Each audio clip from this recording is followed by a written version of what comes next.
Kind of working all the way across the top. And then if there's a little sharp edge on the bottom, we can come back underneath. You don't want to leave your grinder anywhere for a long period of time. Just light touches to kind of take any sharp edges off.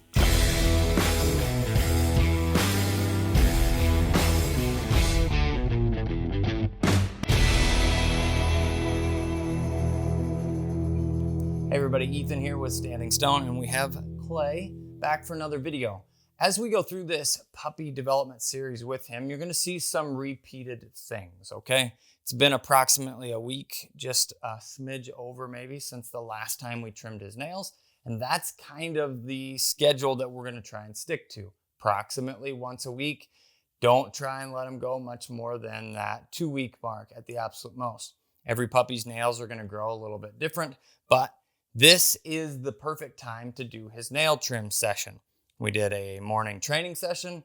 We did an attempt at a retrieving session, which he struggled with a little bit, but it shows that he's pretty relaxed. He's pretty low key now, which is a good time to say, now lay here and be lazy, and I'm going to trim your nails.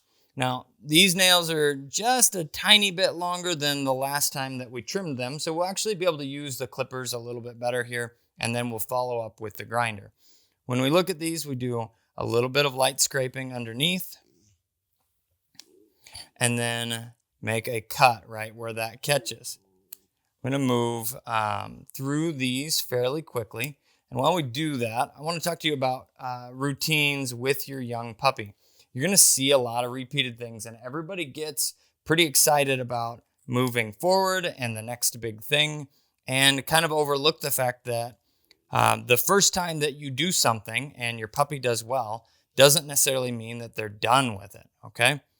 We need to try our training sessions in new areas, and as you're doing that, you're going to be incorporating a lot of things all at once. You're not looking for, okay, I did task A, let's go to task B. You're looking for, I have task A, point 1, 2, 3, 4, 5, 6, 7, 8, 9. That's going to be working on obedience. It's going to be developing, working through socialization, which is going to be involving travel and experiences and time to be a puppy and time to learn what is and is not okay. That's learning the rules at your house, following through with expectations. Just basically what this guy has been doing. We've had some time here at the holidays to spend with this guy, and he's gotten the opportunity to do some playing, learn about new toys. We've done a little puppy proofing. We've allowed some things to still be out and kind of taught him not to play with them by, if you catch him in the act, a gentle, no, that's not okay, and then trade. Here, this is something that's important, and you can have this. Let's go play with that. In his day-to-day operations, we are sticking with training on a typically twice-a-day schedule. There are a few times where those have been cut short with 1 or 2 reps, and then here's the rest of your meal. But ultimately, try and keep your puppies working for their meals on the regular. We've gotten through clipping all of these. It's pretty quick, pretty easy. He did try a little bit of mouthing. You know, there was just and quit that, and then continue on with what we're doing. This is extremely mild. Your puppies may fight more than this, and if they do, take it slower and reach out to us if you have questions. We have the ability to help on the regular. We've got an online dog training community set up to be able to answer your questions. That's patreon.com/Standing Stone Kennels. Now, we have our grinder here. This is a Dremel branded grinder. They don't actually make this anymore, and it's disappointing because they're really nice. But Dremel makes a pet version, which is going to be perfect for you. And this is a new grinding bit that I am trying out. As we figure out how much we like it, I will tell you more information about it. But using the standard, I believe they're 120 grit sanded paper is what we used for a long time with the wheels. And we're going to do very light grinding just to clean these edges up.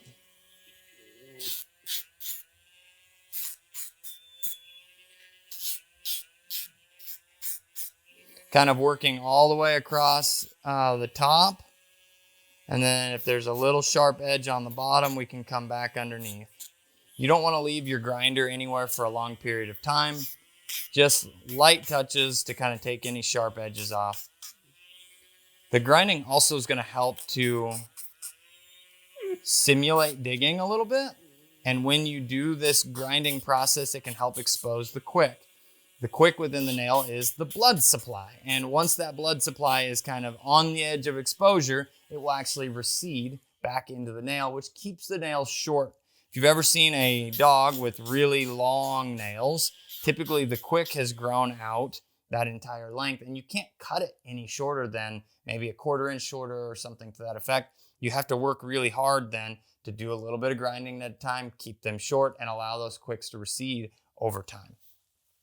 Not the case with this guy. We're going to try and start him out right by doing a little clipping, a little grinding each time he needs his nails done. We're just waiting that out. Keep him where he's supposed to be. And then after this is all said and done, we're going to give him some love here.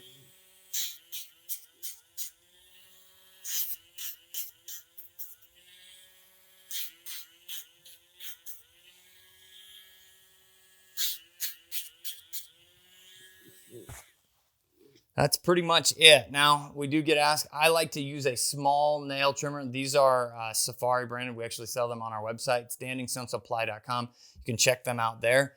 Your sessions, if you're doing things right, should be short. They should be small, digestible pieces for your puppy. The smaller steps that you're taking in dog training, the faster you're going to get there. Now, there isn't a magic number, though. A lot of times, I know, because I get what you're asking. I want the specifics. How long do I do this so I can make sure and do it right? And there is a lot of situational things that affect that. In this specific session with him, it's pretty quick. It's a short session. He did a really good job. Your session may take longer. Now, in training sessions, they're going to be the same, okay? You're going to have some sessions that it's like, all right, we got in, we got out. It was a 3 to 5 minute window. There's a number for you to play with. Or others are going to be, I had to take more time and be patient to develop the proper behaviors, and it may be a 10 to 15 minute session. Ultimately, though, smaller steps, getting good results, getting out is going to be better for your puppy in the long run. As this puppy's brain develops, we'll be able to ask more, longer training sessions, more advanced stuff. That all comes down the road. We will keep you posted on that, folks. I'm the guy with the pink gun. This is Clay. We appreciate you watching, and we'll see you in the next video.